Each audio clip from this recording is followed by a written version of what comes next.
Brothers, my name is Brother Rashawn Howard. I am your Eastern Regional Director of Bigger and Better Business, and I am excited about tonight as you have now entered into the Eastern Region's Billboard Jackson Grant semifinals. Let me tell you a little bit about the Billboard Jackson Grant. Billboard Jackson, who was an esteemed brother of Phi Beta Sigma Fraternity Incorporated, exuded bigger and better business.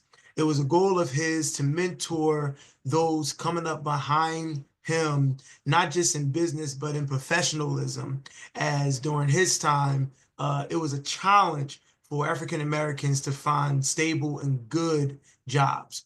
Uh, the Billboard Jackson Grant and the spirit behind the Billboard Jackson Grant is to assist our brothers who have existing businesses, aspiring businesses, and established businesses to take their idea, their current business, or their established business to the next steps. Over the last 6 months ago, through Billboard Jackson workshops, through feedback sessions, and through one-on-one mentorships, these brothers have been working hard and diligent on their business plans with the hopes that they come out of the leadership conference on February 28th as the Eastern Regional Billboard Jackson winner, but have the opportunity to represent the Eastern region at the international competition for the Billboard Jackson. So, brothers, today, first, I want to give a shout out and a huge thank you to our judges who have put so much time in this, along with our contestants and everybody involved, who are successful business owners in their own right. And it's important, brothers, especially in this time, in this day, in this age, with everything that is going on, that we put our dollars, our economic dollars, with our people, especially our Sigma brothers.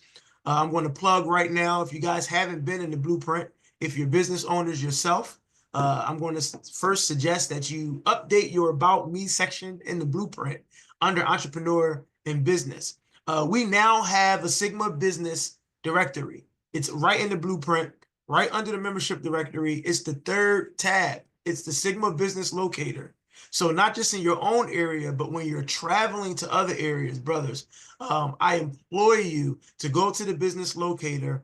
And if you're looking for somewhere to eat, if you're looking for somewhere to get a good fit, if you're looking for a pediatrician, you're looking for a lawyer, looking for a financial advisor, you're looking for some hospitality, I'm asking brothers for you to go to the Sigma Business Locator first and identify a Sigma brother that you can support while you're traveling, that you can support in your endeavors, that you can support even locally with some of the things that you're looking to spend your dollars on an everyday basis. So we have over 450 brothers registered on the business Sigma Business Locator directory, and the hope is that by this year we have over 1,000. So if you know a brother that has a business, tell them to go put their information in the blueprint. If you have a business yourself, put your information in the blueprint. And if you don't have a business, but you're looking to support and expand your Black dollars, go to the blueprint, go to the Sigma Business Locator and support a Sigma business. So that way we can keep our dollars and our economy with our brothers in our communities. Without further ado, I'd like to introduce our judges. I'll hit protocol shortly, but I want to plug our judges and what they do for a living, what their business is, because I think it's important, again, that we continue to support and exemplify. First, Brother Marvin Burton, who is a Billboard Jackson Eastern Regional, former Billboard Jackson Eastern Regional winner. He has Infinite Dimensions Entertainment. It is your one-stop event planning shop for creative performing and visual arts entertainment. Brother Burton hails out of the Alpha Sigma chapter in Washington, D.C. Yeah, man, excited to have him as one of our judges, especially as a former Billboard Jackson winner. Next up, we have Brother Chuck Gardner from the Commonwealth of Pennsylvania, my state, in Pi Gamma Sigma chapter, Innovative Tech Services, LLC, information technology. And I can tell you from personal experience, the knowledge that Brother Gardner has in that industry and what he's able to do and assist with, you need to see Brother Gardner, all things IT. So thank you, Brother Gardner, for being a judge and volunteering your time. And last but not least, repeat judge, one of the gentlemen who helped get me to the international Billboard Jackson finals in 2023. None other than Brother Ray Willis Jr. out of the Beta Sigma chapter in Virginia. They're shoveling out a little snow today, but they'll be all right. They're not used to snow down there in the southern side of Eastern region. But his business is Heritage Partners Commercial Real Estate. And this brother is very knowledgeable when it comes to real estate, not just commercial, but everything real estate. So we have a wealth of business knowledge on this panel with our judges who are going to help shape these businesses that have applied to be a part of the Billboard Jackson. So now let me hit the protocol. First of all, I want to thank all of our brothers far and wide who are watching the Billboard Jackson semifinals. I appreciate and I want to thank our Vice Director, Brother Ben Austin, who just jumped on, and I absolutely going to give our immediate past Director of Bigger and Better Business and International Chair of the Billboard Jackson Grant an opportunity to speak shortly. On behalf of our 28th Eastern Regional Director, I'd like to welcome all appointed and elected Eastern Regional Board members. If there's any general board members, international board members out there watching on Facebook, our DSC members, our PBS Prominent Brother Service Chapter brothers in the Eastern region, our life members, our local leadership, our local chapter presidents and vice presidents, and all of the brothers and sisters of Phi Beta Sigma and Zeta Phi Beta far and wide. Welcome and thank you for joining us, whether it be live via live stream or on this Zoom. You are in for a show as we have 5 amazing businesses who will be presenting today. So before we jump into our first business, I'd like to pass it over to my brother, our Vice Director and immediate past Director of Bigger and Better Business, Brother Ben Austin.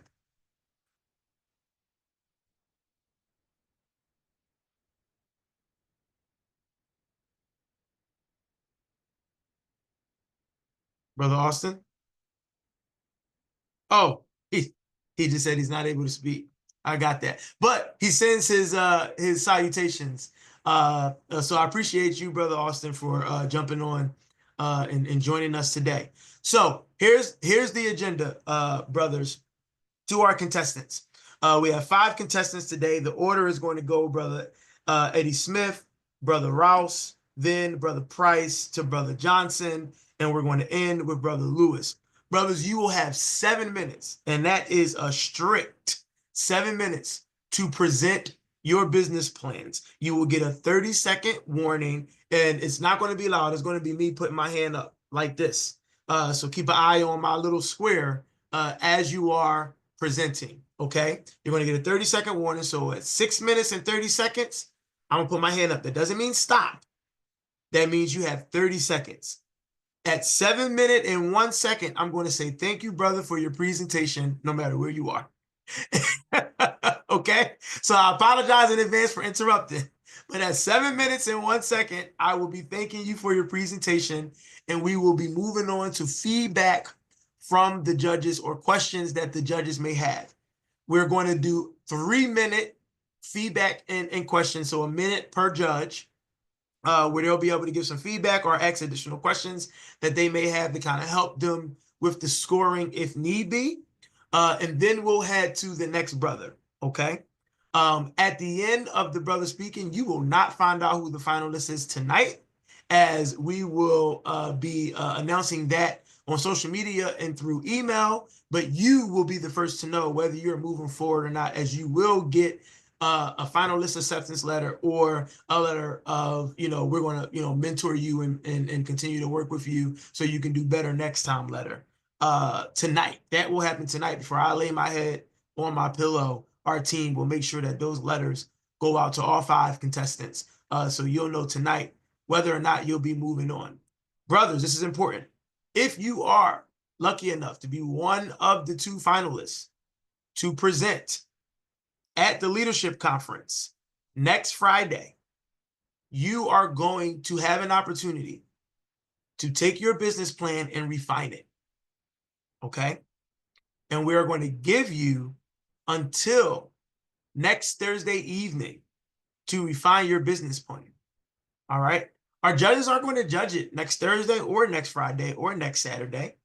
They're going to take another week to look over your business plans, look at some of the changes that you've made, and they are going to rescore your business plans along with the scores from your presentations. That will decide who our winner will be to represent the Eastern region for International Billboard Jackson competition. All right? So unfortunately, yes, you'll have to wait a whole week after presenting, but we want to give you guys time to take the feedback that you've heard so far, to reach out to our judges and our coaches, and to put some more effort and space into your business plans so you have a legit chance at presenting and representing us properly. Okay? Sound good? All right, brothers and sisters who might be watching on Facebook, without further ado, and all contestants, you should already have shared capabilities. Without further ado, we are going to go to our first Billboard Jackson contestant, Brother Eddie Smith. Good afternoon, brothers. This is Brother Eddie Smith from Southern Maryland. I need to share real quick just an outline that I had. Yes, and don't worry, I'll let you know when you when I start your clock. So don't, you're good. Your clock is not started yet. Right. Hopefully everyone can see the outline here.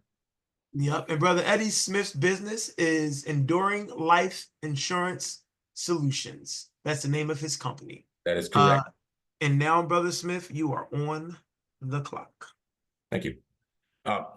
Again, Brother Eddie Smith, and as Brother Howard just mentioned, my business is in life insurance. It is Enduring Life Solutions. Here's the question that I want to ask right out the gate. One of the very first things that happens when someone passes, someone we love passes, what's one of the first thoughts that come to mind? How are we going to cover the cost of burial?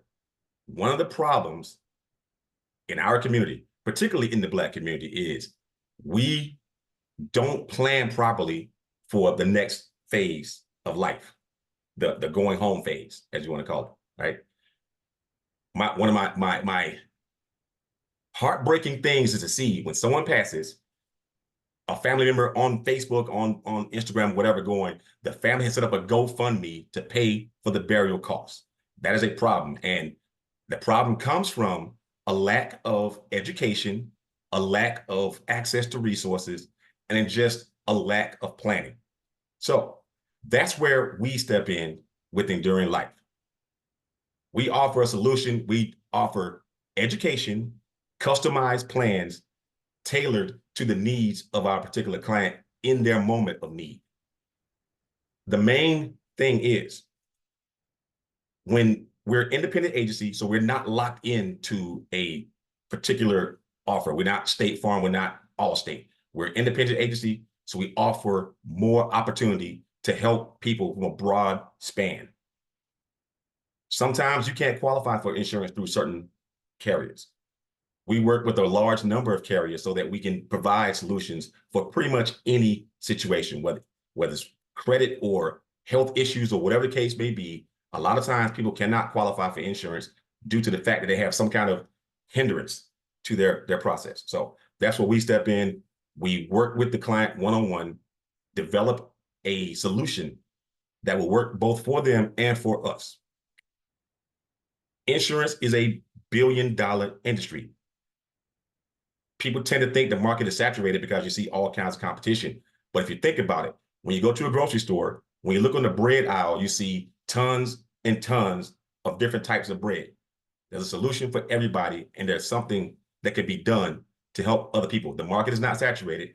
It is a thriving market because people are getting older, because people are one of the two things that are guaranteed in life is death and taxes. So people are still going to pass. And when that time comes, they need someone who could be there for them. We'll take the burden of having to worry about what it costs you to make sure your family member goes on in a grand style. Our job is to step in, help you take care of those situations, educate you on your planning process, and walk you through the steps. We'll basically take you by the hand and help you get there. The opportunity is there. The financials is pretty much straightforward in the insurance industry. We offer a variety of insurance packages, where from term insurance to final expense. Those are the two primary areas that we're focusing on starting out. We're a startup company. Starting out, we're focusing on term and final expense. The market for that, on average, is about $500 per package, per insurance plan we put together, on average. So our goal is, starting out, averaging about 20 plans per month for the first year. So if you take the 500 times the 20 plans per month, that comes out, to about, I don't know, $10,000 a month. So going forward, the plan is averaging about $10,000 a month, first year revenue, potentially 6 figures, and then scaling from there each year as we get bigger and expand.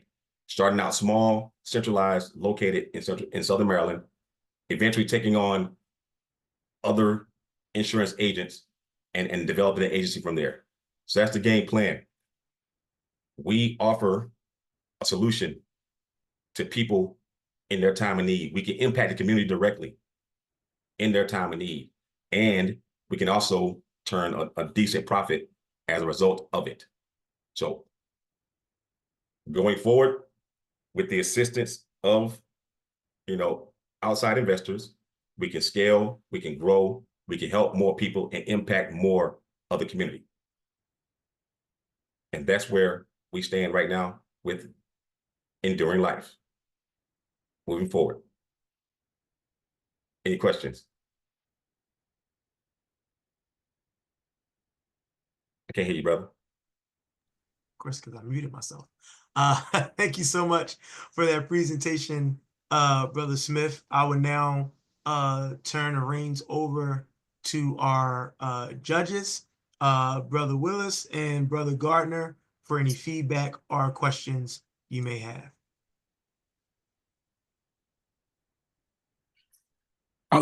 This is Brother Willis. I appreciate the presentation. What I wish I would have saw more is like the breakdown of the financials of exactly what is the cost, and then seeing that in more of a pro forma type style. I hear what you're saying, and I wish it would have been a little smoother going from one point to the next point to the next point. So I'm not doubting with what you're doing or what you're planning, but I would like it to be a little more smoother and a little bit more detail shown in the slides. But thank you for your presentation. Yes, and Brother Smith, couple of things. I want to echo what Brother Willis said about the financials. In your plan, you showed 3 years of projections, but you need to have at least 12 months, the first 12 months, broken out month by month. I prefer 24, and yes, in a pro forma format.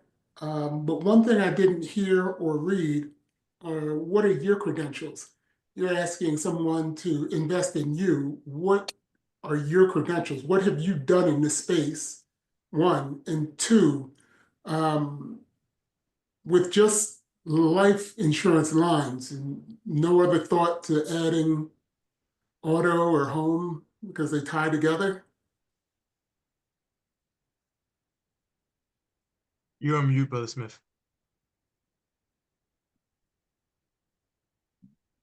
Yes. Initially starting out focusing on life, but then eventually branching out into other areas of insurance. Okay. Because I didn't read that or see that anywhere or hear that. So it would be good to know. Roger. What are your credentials? I'm a 30-year government employee.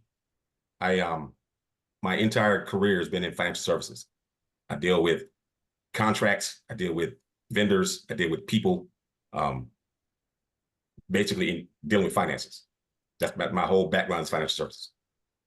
Okay. And so to me, it was a good transition. Okay, thank you.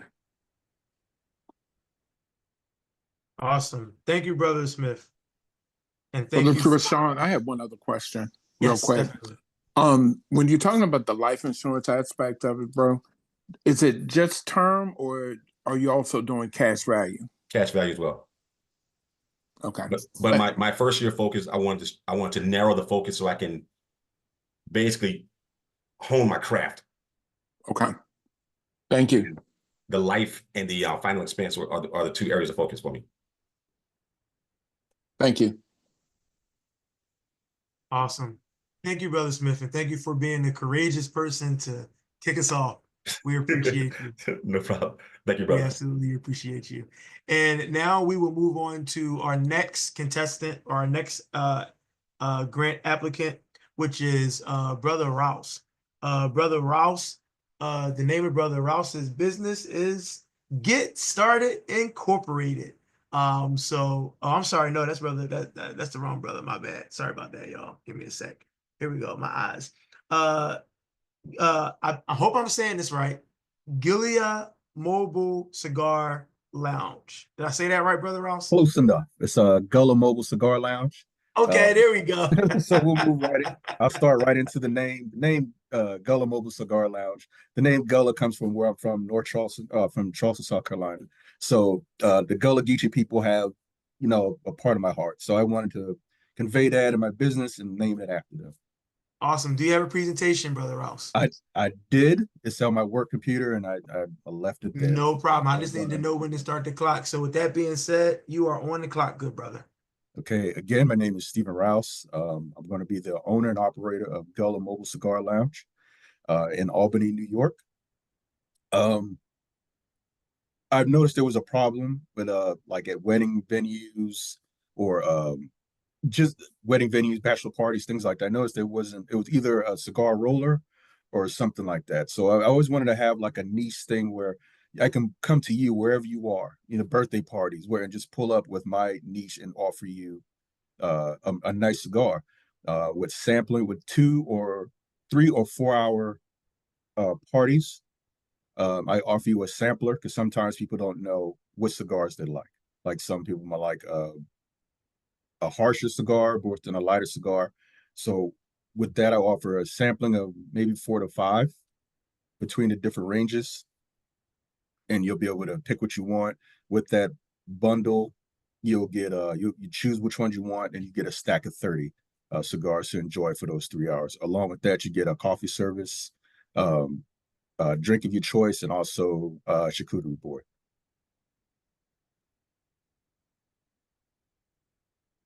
The way the revenue will work, you will have with the offerings. I'm sorry, people. I'm just without my outline. I'm kind of winging All it a good. bit. You're all good, Brother Rouse. You're all good. So for the level 3, you get the use of the bus. I won't call it because it's going to be a converted diesel bus, smaller bus. With that, you get 3 hours, but the first hour would be 1 hour, 30 minutes for setup, 30 minutes for tear down. And for that, you get any offerings. You get me. Probably by mid-June, I should have my certification as a cigar sommelier. So I'll be able to do your cutting services, give you a backstory in the different tobaccos and how they come to you. You'll get a use of internet services, the television that'll be installed. Again, I get to come to you. With that, the only thing that I really see I'm having a problem with is being in upstate New York. This time of year, January and February, especially, is a really hard time for me. So that's like my biggest con, that I probably won't be able to do anything for those couple of months.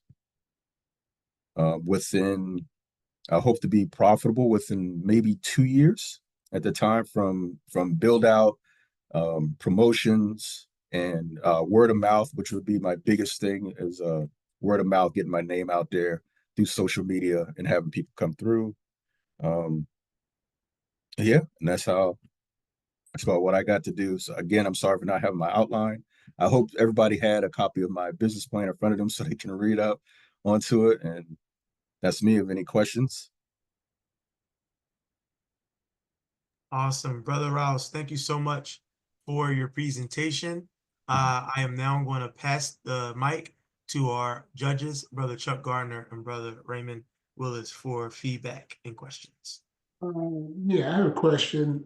So with this mobile cigar lounge, how many customers fit on this bus? It could be between 8 and 12 can fit on the bus comfortably. Okay, And there's also an outside component to it as well. So I'll have benches and tables set outside as well. So that opens it up to like maybe 10 or 15 more people. okay. It may help to explain that with maybe a little drawing in your business plan. If you See a look, picture of the bus, but oh, that's all you see is the picture of the bus. yeah. If you look on page 10, there should be like it's kind of a description of how I have it laid out under operating equipment. Yeah, Still can't see it. I see it, but yeah, I would kind of Have people sitting around it. it's not really clear Okay. what I'm looking at when I see those pictures. So Okay. drawing may be more beneficial. Also, you had 12 months of projections there. Mm-hmm. What about years 2 and 3? Any ideas of where you would be for those? Around year 2, I'm thinking it's probably going to be exactly the same. Minus January and February. I put an estimate of basically what I was looking for January and February, but in all honesty, it would probably be 0 for those 2 months, especially in upstate New York. Like today, it was 18 degrees and there's snow and ice on the ground. So I don't see too many places people will want to utilize my services then. By year 3, I should be not double these numbers, but I want to say maybe 15 or 20% more with these numbers, in addition to these numbers. Okay. You may want to double check your numbers too, because you have events booked 2, revenue per event 1,200, add-on flight 100, total 1,300. Yes, for January and February. Yeah, I was being a little presumptuous with those numbers. Yeah. Well, you have 2 events booked at 1,200 per event. Oh, that's what okay. Yeah, that's yeah. The math was not mathing right there. Yeah. But thank you. It was pretty brave to get up there and proceed. Okay. Thank you. Good luck. Definitely. Thank you. Brother Willis. Yes, I have a few questions. Thank you, brother, for the presentation. Now, is the fee to get in, what is the cost? Is it cost for the cigar or is it cost to use the actual bus? Or is it both? It's both. When you book my services, you get the cigar, the bus, you get everything is included.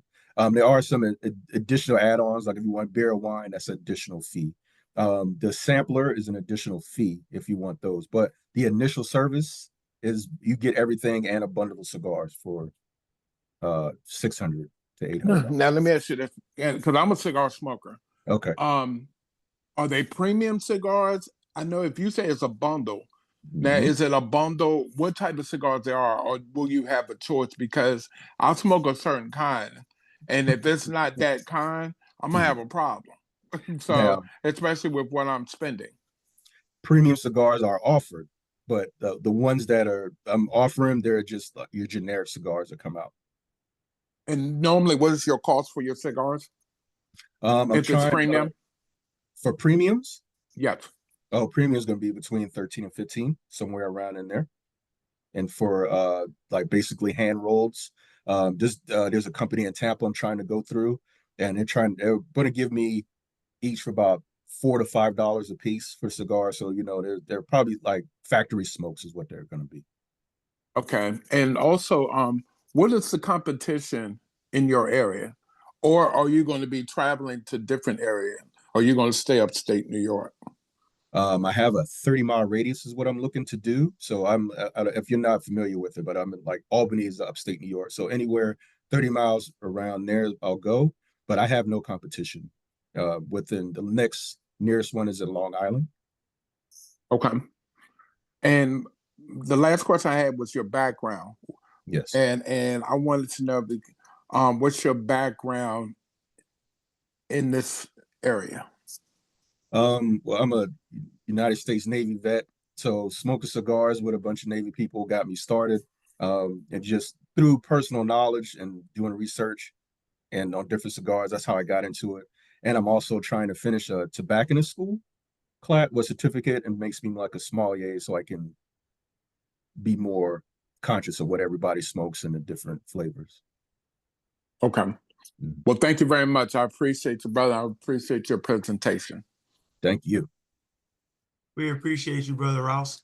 And brothers, I want to stop and recognize our immediate past regional director, the Honorable J.R. Reeves, number 27. Thank you so much for joining us, brother director, brother past director. He's a social action guy jumping into bigger and better business for the night. So we appreciate you for joining us and being a part of this evening's event, brother past regional director.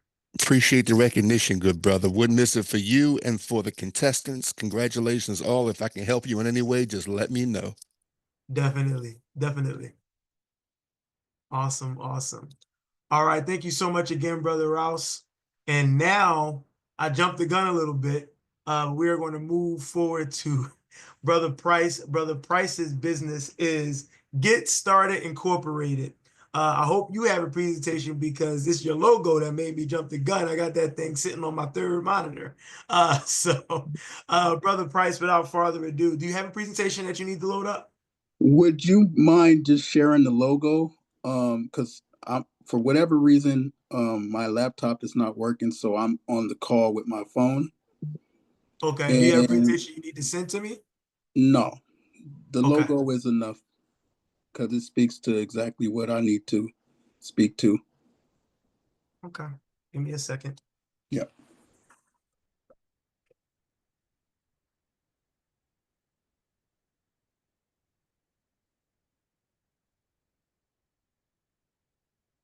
All right. Share my screen here, and then I'll go ahead and pin you.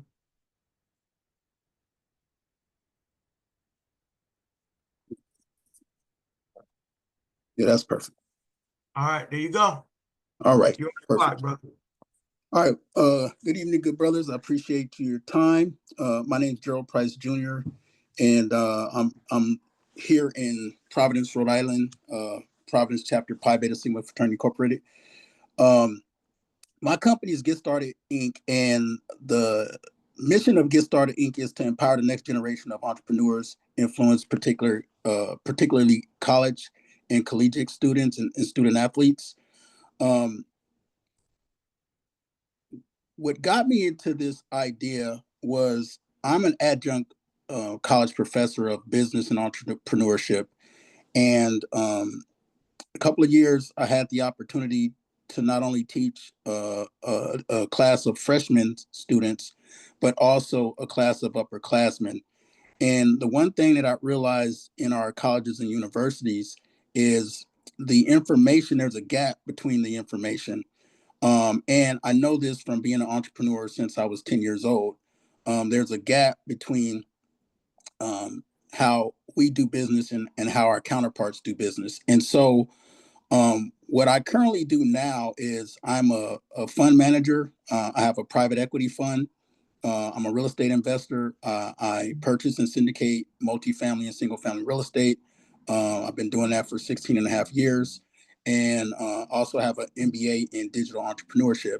And so I've been very present to what's going on in the business arena when it comes to social media marketing, social influence. I mean, you know, we all know Paris Hilton, we all know Kim Kardashian. You know, those were the pioneers of the influencer space. We all have experienced purchasing things from Amazon, using our phones. Every one of us, you know, it's funny. I had a technology issue, and now I'm doing this presentation on my phone. And so, technology is here. If you haven't noticed, artificial intelligence is here, and it's not going anywhere. And so, what had me launch Get Started Inc. was, as an entrepreneur, as a coach and consultant, I know that if you've ever had the thought of launching a business, the thing that stops you is, where am I going to get the money? Like, that's the question that you need to answer, is where am I going to get the money? A lot of people that go into business for themselves is because they've been doing the thing for a number of years. They've gained a certain understanding of their craft. They have a certain reputation in that field, and that's just the natural transition to, you know, kind of do a side hustle, side gig. And I think it's time that we need to start thinking bigger business. And so with globalization, which is essentially the ability to um, get resources from international, get clients internationally through the internet, e-commerce, that type of thing. There's a gap between how business is been done and how business is being done. And so with Get Started Inc., it's going to be positioned in the information arena, which is a 10 education arena, which is a $10 billion industry. There's 3 phases that I intend to launch the business. The first phase is with a 6-week business incubator. We're going over business, we're going over taxes, credit, real estate, banking, and education. So we'll touch on those over the 6 weeks, those concepts, and just get present to the nuances and how we do business now, how this information is readily available and how we can apply it to our personal lives. So I can appreciate the brother talking about the insurance and things like that. In addition to that, the next phase is NIL revolution. If you don't know, the name, image, and likeness industry is basically our college athletes and high school athletes now have the ability, because of changes with NCAA, to get compensated for their talent. We appreciate your presentation. Okay, perfect. And now we're going to leave for some feedback and questions from our judges, Brother Gardner and Brother Willis. Okay, I'll go first again. So, Brother Price, what were the 3 phases? So the 3 phases were the 6-week incubator, and so that's going to be done in collaboration on campuses with Sigma chapters. And I'm starting here in Johnson Wales, working with the collegiate chapter Alpha Tau. And it's because they have an influence on campus. So it's an opportunity for us to start to leverage our name, image, and likeness as individuals and as an organization. The second phase is the education around name, image, and likeness. A lot of us don't understand that. Even the universities don't understand that information as it relates to their college athletes. And it's an opportunity for us to use our relationships with athletes on campus to create income opportunities for not only the chapter, but the also athlete and the member. And then the third phase is community. There's a digital platform called School, which allows you to build out a community where people can kind of engage in each other. It's a way for you to capture data, so names, emails, phones. For the chapters, it's when you have calendar events, it's a way to post your events. And so it's a new way to kind of manage our chapters and things like that. So it's a way to manage your business, manage your relationship with your audience as a business owner. Okay, and can you explain your revenue model? Sure. So I'm using basically a subscription-based model. And so the platform School allows you to charge a monthly recurring revenue. So I'm basing that initial revenue on at $8, and there will be a profit share with the chapter. So and as far as the college athletes, when we get into representing them, because for those of you that don't know, in order to be a sports agent, they have a thing called a NIL marketing agent. It doesn't require the same credentials as your traditional sports agent. And so essentially what you're able to do is help the athlete manage their social media. And it's a simple license you can get with your respective Secretary of State. And it's a simple course that you can take to get certified. I've been certified. Well, I'm going to be certified next week, actually, in NIL with a organization called Sports Management Worldwide. And then I'm also going to be associate sports agent under that organization. And that opportunity will be available for people that want to take that career path, if that makes sense. Yeah, and just one last question, brother. What do you project for revenue in the first year? What do I project for what? Revenue, how much is it going to bring in? So I've been really conservative with the numbers, and I based my model on 1,000 subscribers within the year, and just 1,000 subscribers in the community at $8 a month generates 8,000 a month recurring revenue, which is 96,000 a year. With the incubator, there's also a registration fee of $100. And so on that 1,000-person model, that's 100,000 generated. So with just those two revenue streams, you're looking at about 227,000. And as an NIL agent, you can typically charge anywhere from 10 to 20% of whatever contracts you can get for your talent. And so in my business plan, I use, actually, I need to update that. In my business plan, what I'm using is 30% of essentially $1 million contract. So if I can help an athlete or a group of athletes generate cumulatively $1 million in endorsements, at 20% of that, that'll go back as a part of the revenue for the management piece of the business model. And then there's a profit share with it's basically a profit share with any partners, because I'm launching it with the chapters, but that opportunity is open for any third party that has any type of influence, wants to facilitate a business incubator. So I can work with urban leagues, I can work with a number of different churches. It's similar to like a financial peace university in terms of how I plan to distribute the information and build the business. Thank you for your answer. Any other questions, Brother Gardner? No, but thank you. Yep. Brother Willis, do you have any quick feedback? Quick feedback is, and I had two questions. Well, one comment is just, I wish I would see that performer, and I know I've been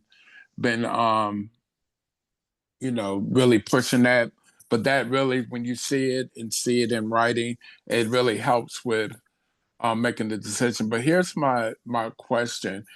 Let's say you go to national and you won the 20,000.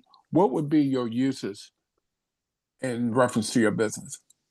Perfect. So the 20,000, what I would do is I would use 10,000 of that to support the chapters and generating ads. So it would go all to marketing with the intention of capturing more of our audience and converting more sales. The overhead for my business model is under $500 a month. I mean, it can grow, but that's based on any ad spend. So it would be used to generate more revenue and scale to reach out to more chapters is the idea, or more partners, community partners. And what would you do with the other 10? The other 10, I would probably the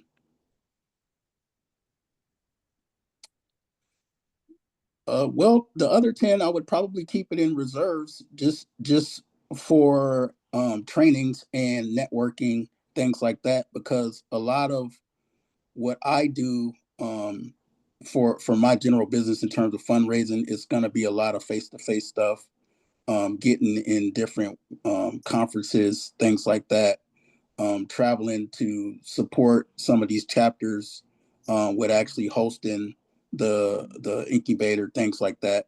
So probably keep it for the travel expenses with the business. But a lot of the business can be done virtual, and Thank you. so it'll be a hybrid. Yeah. Yeah, thank you for that. Thank you. Yep. Awesome. All right, Brother Price, we appreciate your presentation. Thank you. And now we are going to move on to our second to last contestant. We are coming down to the end. It's unfortunate. We're having a lot of fun tonight, learning a lot about what our brothers are doing. So without further ado, he hails from the New England area. Trying to give him a pen. Where's the pen at? Here we go. Wait, no, I lost the pen. Here we go, add pen. Brother AJ Johnson, the Hat House. Brother Johnson, the floor is yours, brother. Thank you so much. And it is a pleasure to be here this evening. My name is AJ Johnson, and I'm the owner of Brothers Johnson 1929 Hat Co. based in Hartford, Connecticut. And tonight I'm excited to share our business story, our impact, and how we plan to scale with the support of the Billboard Jackson Entrepreneur Development Award. First, I would like to share a little bit about my business through this video, so please check it out. Did you, I'm pause real quick. Did you share sound when you shared? I did, but I go back will and unshare. And then when you go to share whatever screen you're sharing, at the bottom, there's a checkpoint where you can share audio as well. copy that. You see it? I do. Okay. And I'm going to hit share sound, and we're going to go for it.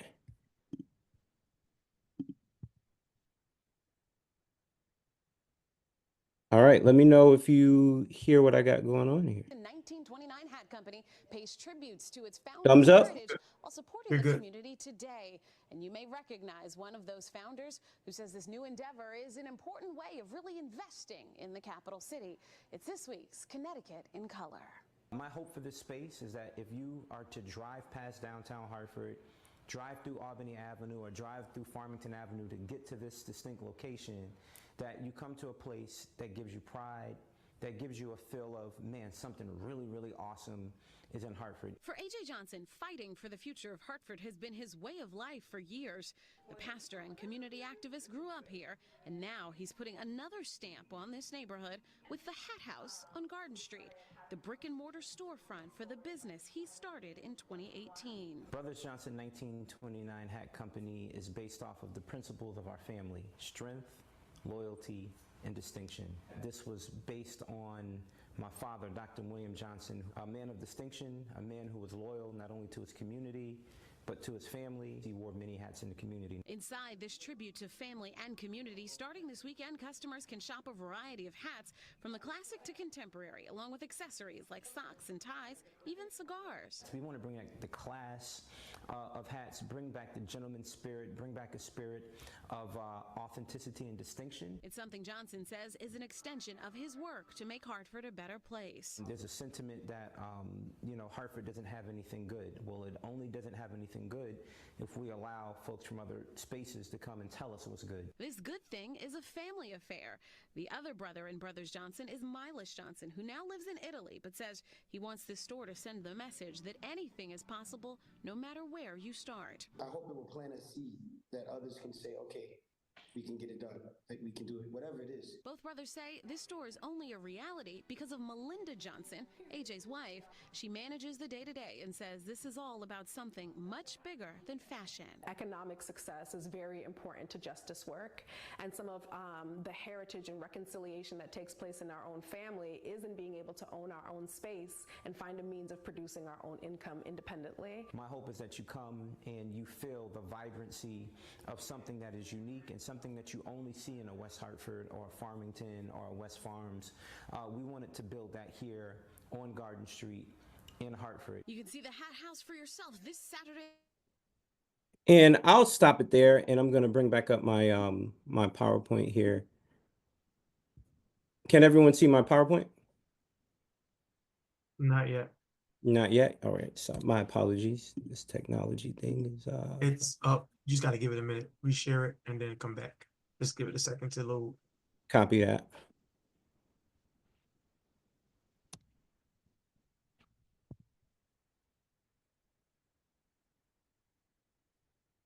Gonna reshare it again. Let me know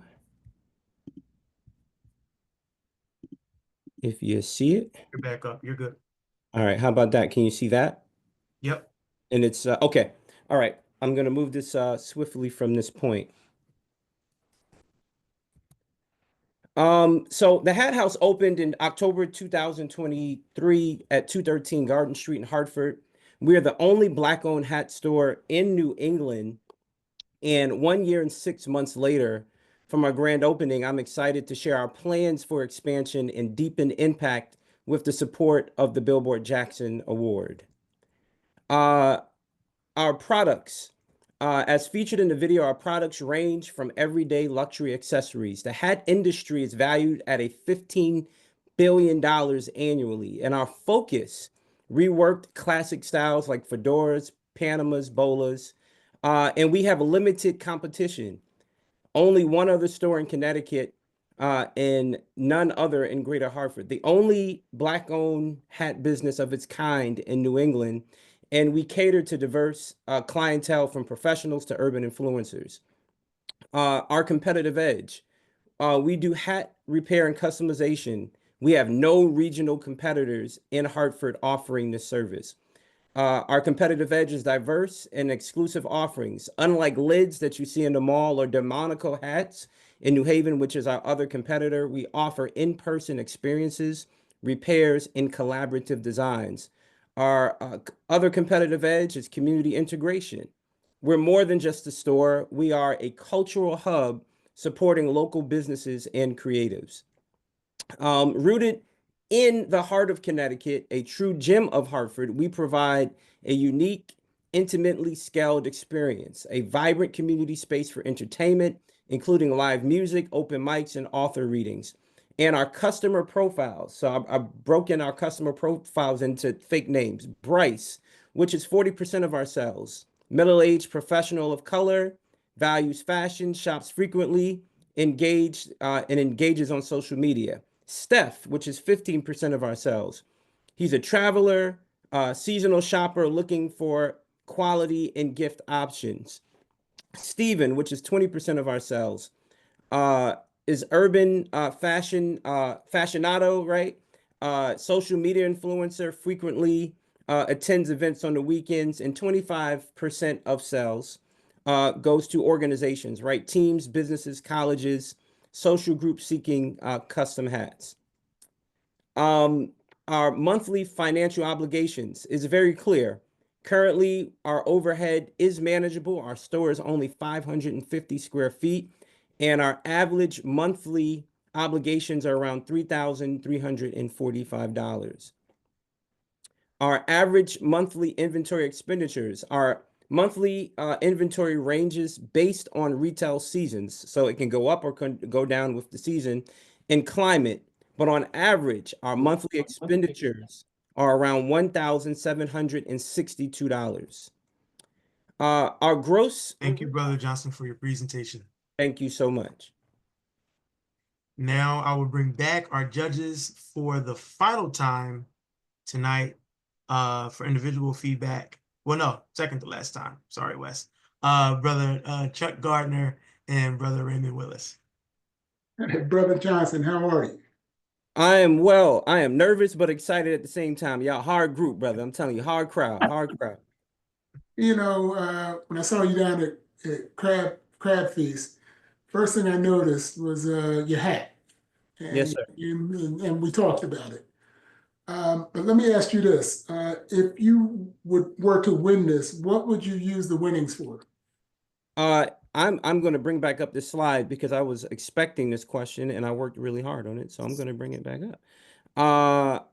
What we are looking to work on is this right here. I want to bring it back up. Here we go. I'll just read it to you. We want to expand marketing and advertising to reach a larger audience.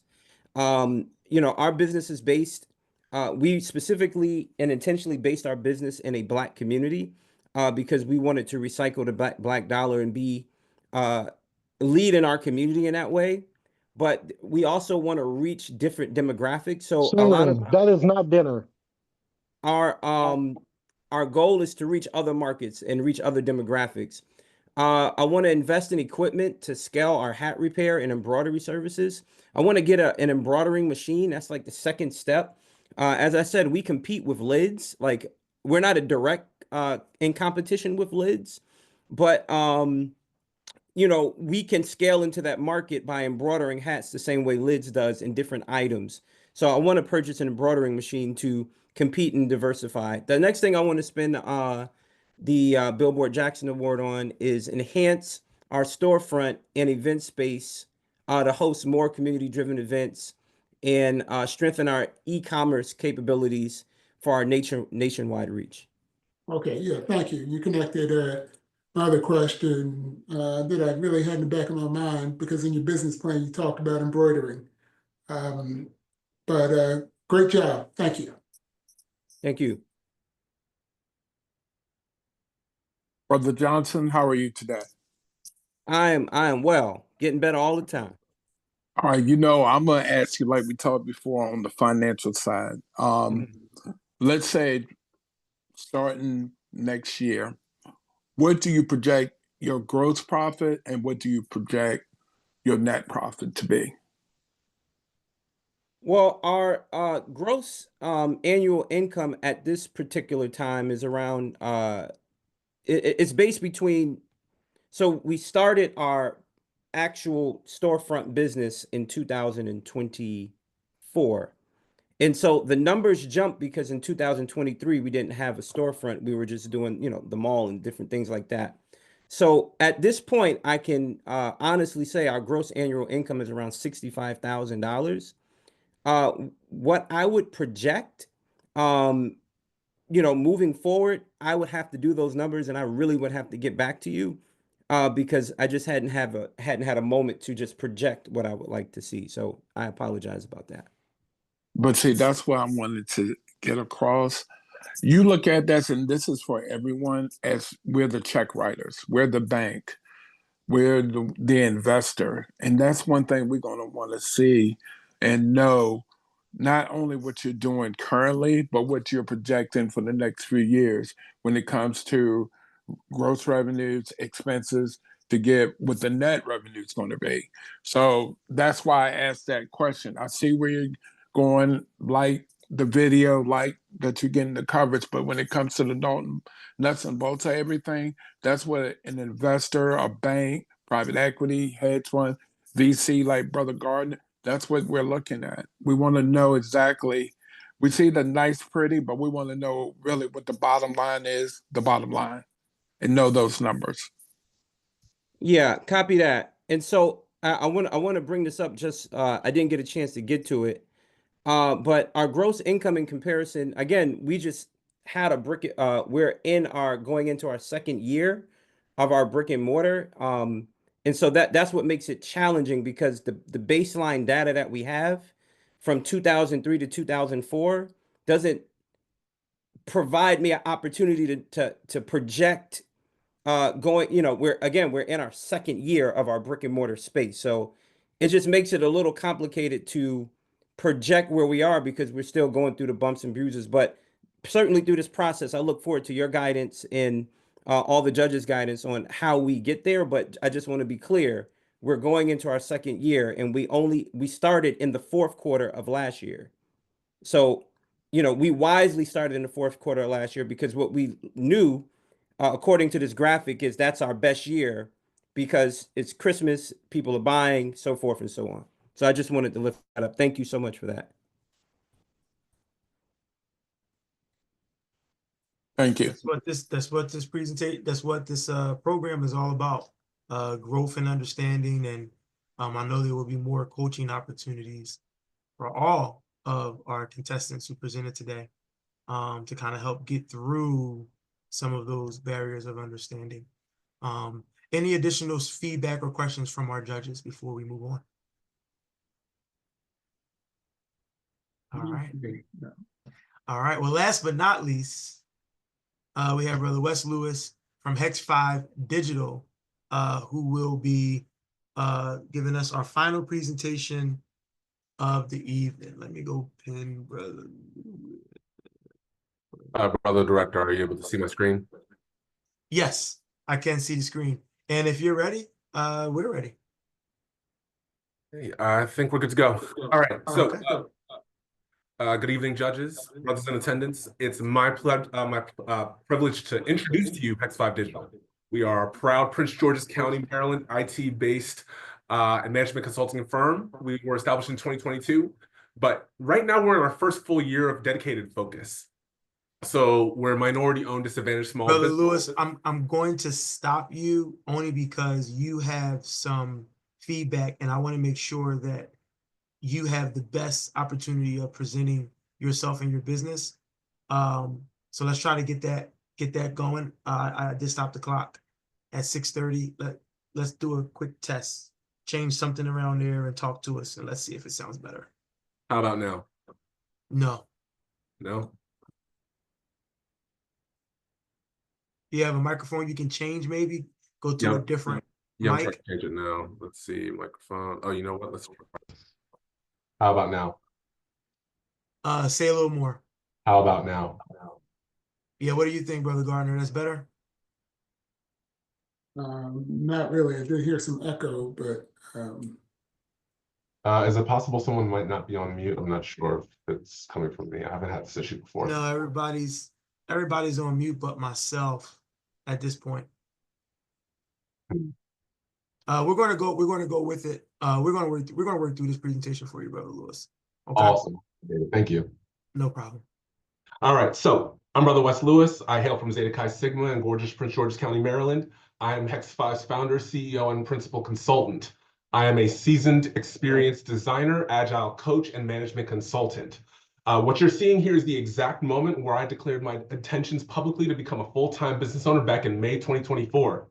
I did so in front of fellow business owners, small business liaisons, federal OSDBU representatives, and people who would mentor me, team with me, and even become clients of my very own. So I am thankful for this day, and I had to call that out before I went into this presentation. Now, when digital products aren't built with users in mind, frustration and failure follow. At best, it means dissatisfied users struggling with clunky, inefficient systems that slow down their work. At worst, it's a life or death situation. Disaster relief teams unable to access critical aid platforms in a crisis. And beyond that, businesses and agencies lose money and trust when their digital tools don't deliver.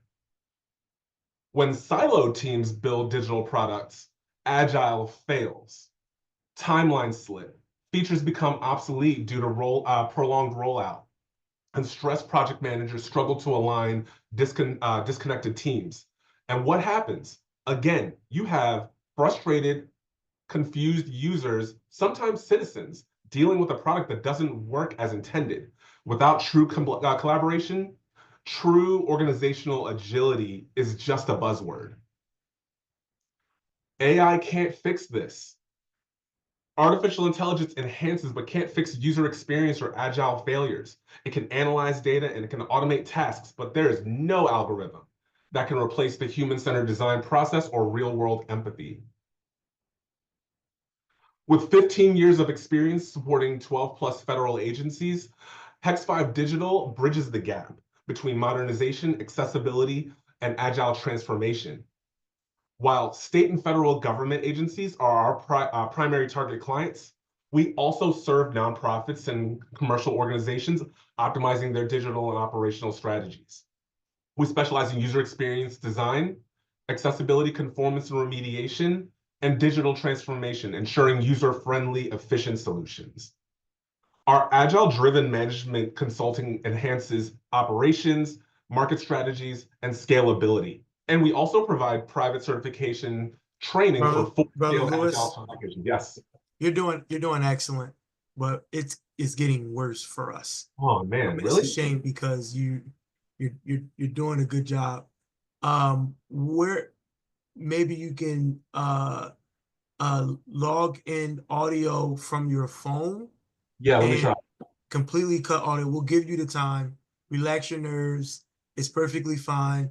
But we want to make sure that the Brotherhood can hear your presentation. I appreciate that. Thank you. Just 1 second. Yeah.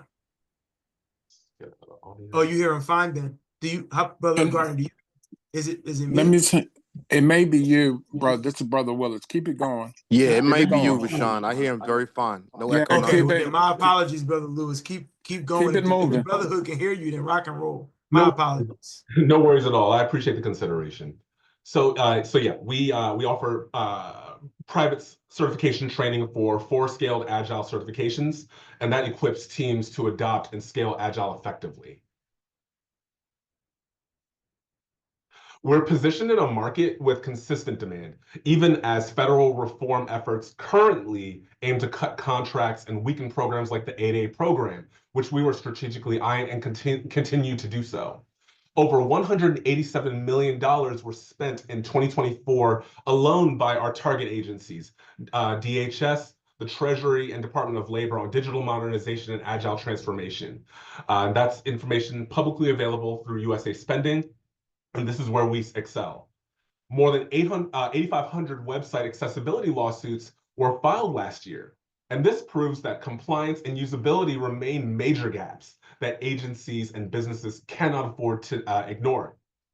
20,000 organizations plus, government and commercial, have adopted the Scale Agile framework, but many struggle with implementation at scale, and that is something that we specialize in. More than $60 billion is awarded annually to 8A and HubZone small businesses. And this is a space that we're actively pursuing despite, again, efforts to cut or limit these opportunities. And even as the government shifts spending and tightens restrictions, the need for user-friendly, accessible, and agile-driven digital solutions remains strong.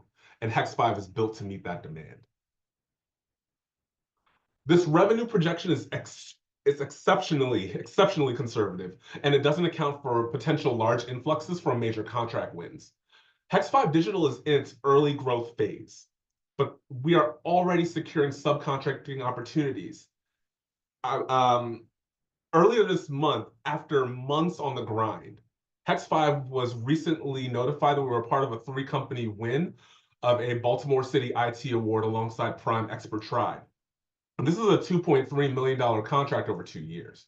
The payout from this award will depend on how the work is distributed among the 3 other subcontractors and the scope of tasks assigned to Hex 5. While the exact revenue impact is still to be determined, it signals early momentum in securing competitive contracts. But what we have here, even without factoring in those large contract wins, the projection is still a steady, scalable model. So with trainings and project work in year 1 of focus, I distinguish year of focus from 2022 and 2023 because it was around, Hex 5 was around, but it wasn't active. But this represents $84,000 of annual revenue, just factoring in safe trainings and project work that comes in intermittently. Year 2, I'm projecting an increase to $14,000 per month. And I'll explain this in a few slides, provided we have the time. Once I acquire safe bronze partner benefits, this changes the game for me, at least on the training front. This allows me to be more public about my offerings and allows more random organizations and people to find me and pursue my services. Year 3, assuming a small team is added for subcontracting opportunities, we're looking at additional 25 per month. We're looking at a $300,000 annual revenue at that point. This ensures that Hex 5 can sustain itself organically while positioning itself for exponential growth through large contract opportunities. Hex 5 operates in a $4.26 billion federal IT market, where small businesses secured 28.8% of contracts in 2023. While 8A is aspirational, We leverage prime partnerships for hub-owned, veteran-owned, women-owned, and contract schedule advantages. As a subcontractor, we cut costs, reduce risk, and streamline access to federal work. And even capturing 0.1% of this market means millions in revenue. And with low overhead, Hex 5 is built to scale. Now, this question's been coming up a lot during this presentation. I will answer it as best as I can here. This grant would accelerate Hex 5's growth by strengthening marketing, tech, business development, and strategic partnerships. I want to just bring emphasis to the 7,000 for key partnerships. Scaled Agile Bronze Partnership, that delivers a 3 to 10% ROI according to Scaled Agile and other representatives and organizations in that space. And an NCMA, National Contract Management Association membership for access to teaming and agency connections, which I've been able to take part in so far. Hex 5 brings 15 years of federal experience, specializing in UX, accessibility, agile transformation. We are lean. I'm the only member right now, but we pivot fast. We adapt to client needs and price competitively as we're able to do so with just one member. And strong industry relationships. I've worked with Booz Allen Hamilton, Lockheed Martin, SR International, which is now General Dynamic. I'm leveraging those relationships to reinforce that reputation for quality and impact, using that to emphasize my past performance. Now, Hex 5 doesn't chase trends. We build lasting solutions. So accessibility, agility, and digital transformation will always be essential, no matter how you slice it, no matter how you reduce contracts or impact the way that the government works. This is how people operate. We need products to be accessible. We need processes to be efficient, and we need digital transformation to meet the needs of today. So with the right support, with your support, we're ready to scale today and drive that impact. So I thank you for your time. Open up the floor to any questions. And in the meantime, feel free to visit our website to learn more about our capabilities. Thank you.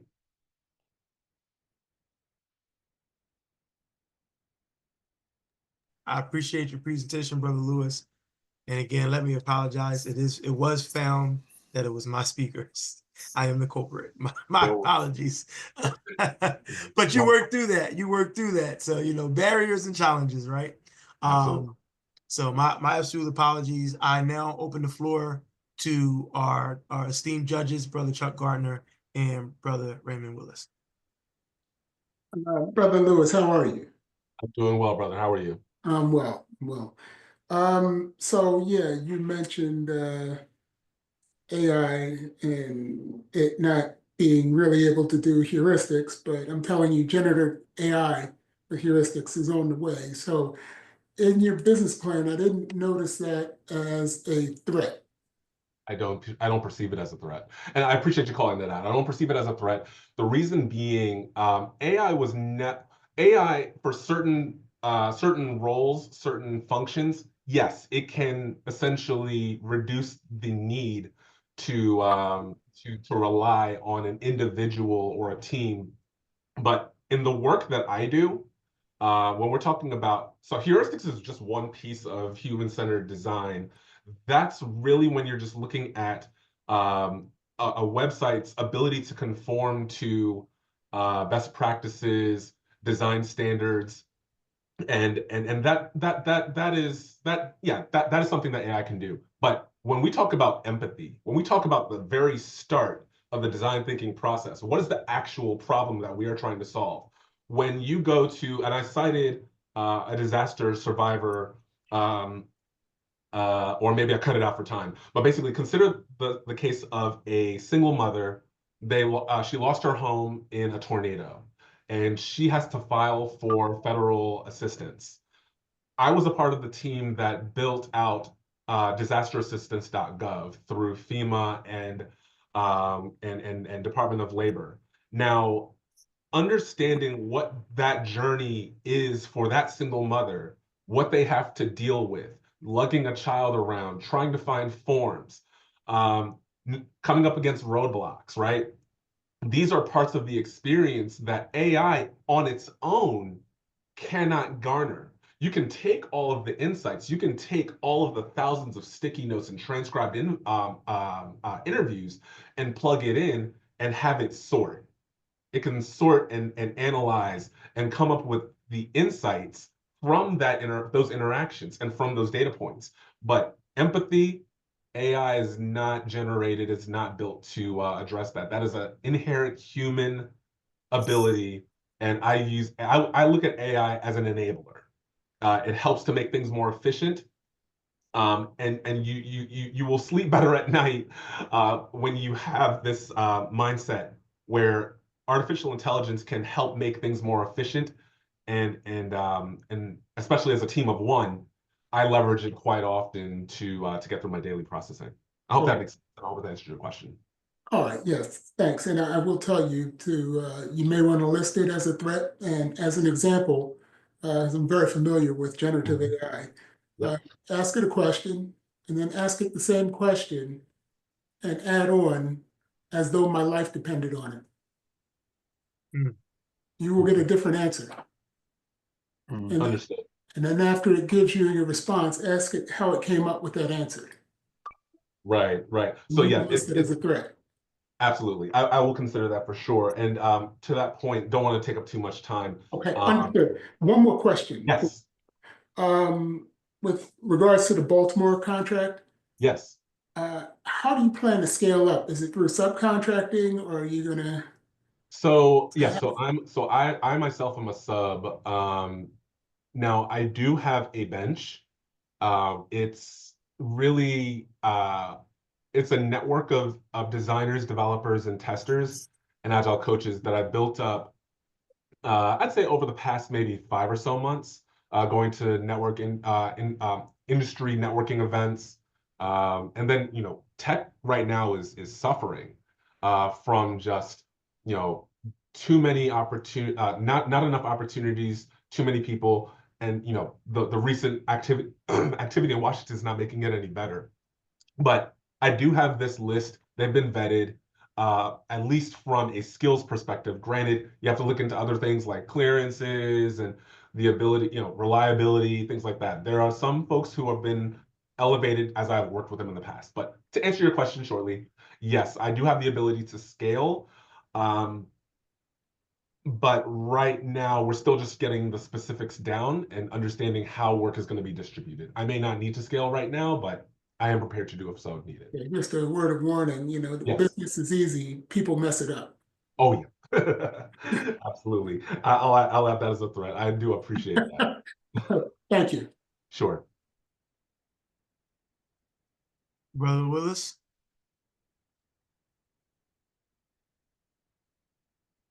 Did we lose Brother Willis? I don't see him. We may have lost him. Brother Garn, you see Brother Willis in the lineup?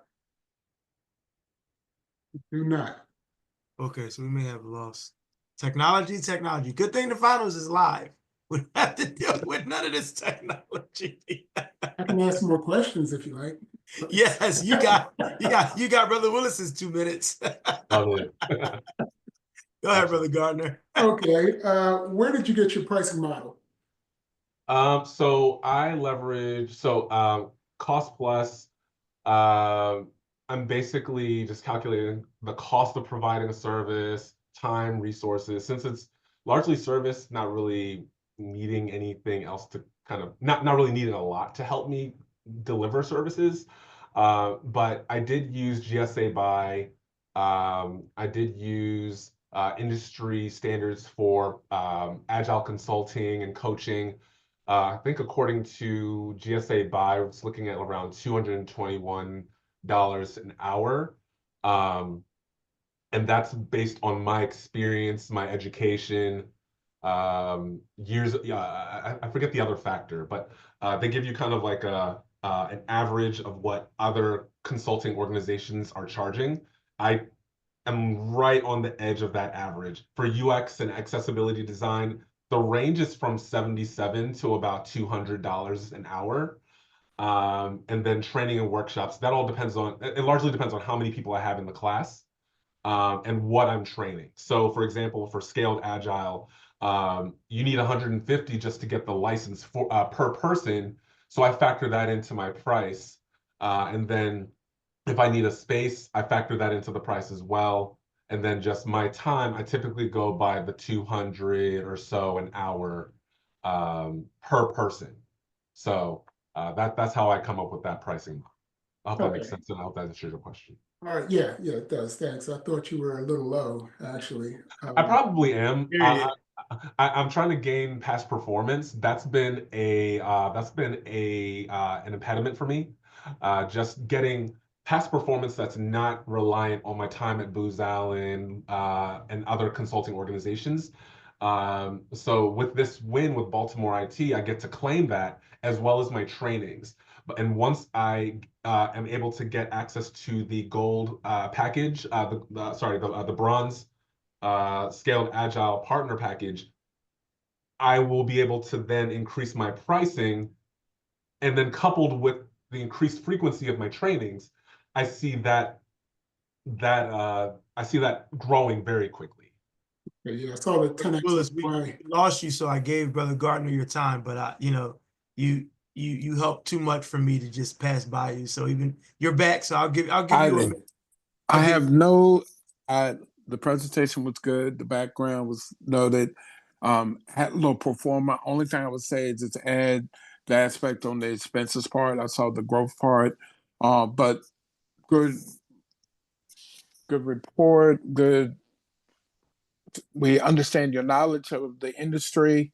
So overall, it was good to hear. Thank you, brothers. I appreciate it. Thank you, Brother Lewis, for your presentation. Thank you. All right, brothers, we are coming to, or at the end. That was the last. I'm trying to Can I ask a quick question, brother? I know I got in on the tail end, but I was very interested in this one. Could I, this is Brother Marvin. Hey. Yeah, I see you. I'm listening.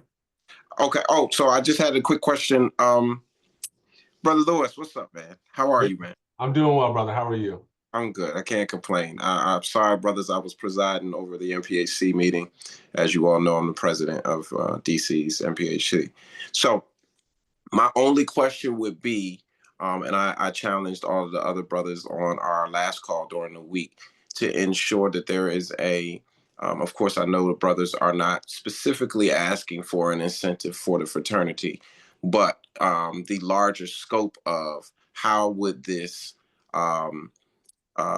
this wonderful company's wonderful idea bring a brighter inspiration to the fraternity, maybe even incentivize the fraternity at some point or some juncture. What will be the full circle moment for you when it comes to this company? I appreciate the question. I do actually have a part. So what I'll do, Brother Wes Lewis, let's take that as feedback, right? So if you are to make it to the finals, you want to make sure that you have that imparted into your presentation. For all five of you, that question from Brother Marvin is a question not just for Brother Wes Lewis, but for all of you, Brother Price, Brother Smith, Brother Rouse, Brother Johnson, full circle, right? If you are to win this grant, what is the pay it forward aspect of your business? Yep. Where Sigma is going to be able to also, you have an impact on Sigma, and Sigma will have an impact on you and your business, right? So take that back, and if you're able to make it to the finals, make that adjustment. That's a very important question that Brother Burton just asked. Very important question. All right. Thank you, Brother Burton. I appreciate it. And I do Excellent. have, but I'll follow up with you. Definitely. Brothers, we have come to the conclusion of our applicants and our presentations. First, I want to again say thank you to all five applicants who came on. As a gift for making it to the semifinals, each and every one of you will have an opportunity to have a 15-minute coaching session. We think it's very, very important that you get strong feedback and constructive criticism on your business, because again, the Billboard Jackson is not about handing out $22,000 you know, the presentation. It's about building better businesses from Sigma businesses. And we would be doing our job if we let you present here, gave you the feedback that we gave you publicly, and just left you off for your devices after this. So we are going to look out for that information. We'll email it to you. It'll be within the next couple of weeks or so. It will be after finals. So it will be, you know, after the leadership conference, where we have an opportunity to schedule a 15-minute session with the 3 judges and myself, and we're going to give some hardcore feedback. I want you to be ready for that feedback because we want you to have successful businesses. Okay. All right. Not going to hold you brothers too long. We are 4 minutes over. We are going to close this out. Again, I appreciate our judges for everything that they're doing, and I want to plug their businesses one more time because they deserve us to plug their business and for us to support their business. Brother Ray Lewis with Heritage Partners Commercial Real Estate. He hails And from it's the Ray. latest- Wait a minute. It's Ray Willis, not Lewis. Willis. Yes, brother Willis. I've been calling you brother Willis, brother Ray Willis. I apologize, brother Wade Willis, Ray Willis Jr. There you go. Speech talking. Heritage Partners Commercial Real Estate hails from VA. I see your area director. It was on here. He might be watching from Facebook now. Casio G, appreciate you for joining us. Brother Chuck Gardner, Innovative Tech Services LLC, Information Technology. From the great state of the Commonwealth of Pennsylvania. I think the best state in the Eastern region, but you know, that's how I feel. We appreciate you, Brother Gardner. And Brother Marvin Burton, the second Infinite Dimensions Entertainment, your one-stop event planning shop for creative performing and virtual arts entertainment. Alpha Sigma chapter in DC. And we appreciate you for representing Sigma on a greater scale with the NPHC as well, Brother President. Brothers and ladies and whoever are watching out there on the Facebook waves, we thank you. We appreciate you for joining us today. And for those brothers who are registered for the leadership conference, be on the lookout, one, for who your finalists will be. They'll be emailed sometime next week before the conference.